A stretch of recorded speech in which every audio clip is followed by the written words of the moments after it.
इस कहानी के पहले भाग में आपने देखा कि कैसे रति की शादी एक ऐसे घर में हो जाती है जहां उसकी सास सौतेली होती है और वो पूरे घर वालों को अपने इशारों पर नचाती है। रति छत से सूखे कपड़े उतार कर ले जा रही थी कि तभी उसकी नजर लक्ष्मी पर पड़ती है, जो किसी तरह चोरी से सुनील की अलमारी खोलने की कोशिश कर रही होती है। अरे, ये माँ जी को क्या हो गया? चोरों जैसे क्यों आप मेरी अलमारी खोल रही हैं माँ जी? आपको क्या चाहिए मुझे बताइए। अरे वाह, क्या चाहिए मुझे बताइए। अरे मैं इस घर की मालकिन हूँ, पूरा घर मेरे इशारों पर नाचता है और तुम्हें बताऊं कि मुझे क्या चाहिए? हट यहाँ से। और वो उसे जोर से धक्का देती है। जैसे ही लक्ष्मी रति को धक्का देती है, उसके सर पर चोट लग जाती है और वो बेहोश होकर गिर जाती है। रति के आसपास पूरा परिवार खड़ा रहता है। डॉक्टर जैसे ही उसे देखकर जाता है, रति को होश आता है। अरे बेटा, तुम दूर क्यों खड़े हो? मेरे पास आओ, मैं तुम्हारी माँ हूँ, कमला। रति के मुंह से लक्ष्मी सारंग की माँ का नाम सुनती है तो हैरान सी रह जाती है। क्या बोला रति बहू? चुप कर डायन, तूने मेरे पति और बेटे का हाल बेहाल कर दिया। अब तू मेरी बहू को भी गुलाम बनाना चाहती है? रुक, अभी मजा चखाती हूँ। ये कहकर जैसे उसे पकड़ने की कोशिश करती है, लक्ष्मी वहां से भाग जाती है। लक्ष्मी के जाने के बाद रति अपने ससुर और पति की तरफ देखकर मुस्कुरा देती है।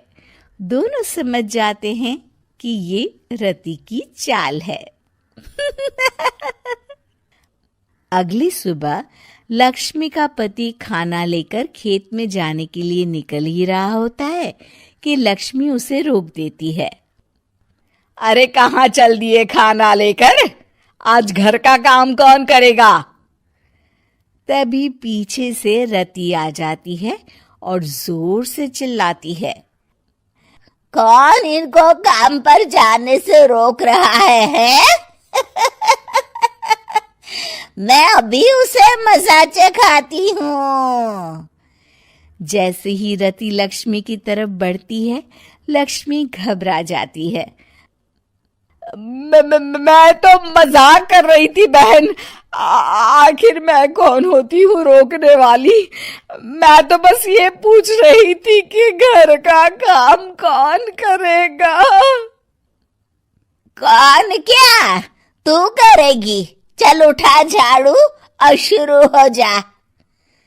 लक्ष्मी पूरे घर में झाड़ू पोछा लगा रही होती है कि अचानक सामने सारंग खड़ा हो जाता है। अच्छा माँ, मैं काम पर जा रहा हूँ। रति के मामा की फैक्ट्री है, मैं वहाँ आज से मैनेजर के तौर पर काम करूँगा। सैलरी भी अच्छी है। अरे सारंग, तुझे क्या जरूरत पड़ गई काम करने की? और बेटा तू बाहर काम करेगा तो इस बड़े से घर को मैं कैसे संभालूंगी? अभी तो पूरा काम बाकी पड़ा है। तभी वहां रति आ जाती है। अरे बेटा सारंग, जा, नौकरी पे जा रहा है ना, जा। और हाँ, आते वक्त घर के लिए सब्जियां ले आना। ये लक्ष्मी बैठी बैठी मोटी हो रही है, जरा काम भी तो कर ले। सारंग के जाने के बाद, अच्छा लक्ष्मी, सुन जरा यहाँ। लक्ष्मी अपनी बहू रति को सारंग की पहली माँ जो मर गई है वो समझकर उसके पास जाती है। अरे बहन, ऐसा क्या हो गया जो तुम्हें वापस आना पड़ा? मैं तो बड़े ही प्यार से इस परिवार को चला रही थी।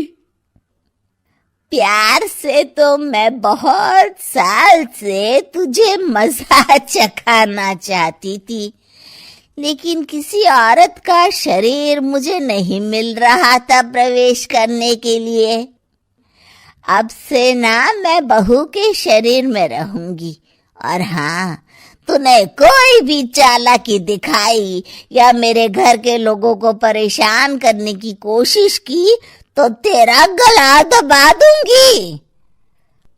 लक्ष्मी रति के मुंह से ये सुनकर डर जाती है और शाम को अपने बेटे और पति के सामने जाकर कहती है, तुम दोनों मुझे माफ कर दो। मैं अब तुम दोनों को कभी परेशान नहीं करूंगी। और बहू, तुम मेरी बेटी की तरह हो। बस अब बेटी की तरह ही बनकर रहना। लक्ष्मी उन लोगों को इतना कहकर वहां से चली जाती है और उसके जाने के बाद तीनों एक दूसरे की तरफ देखकर हंस देते हैं।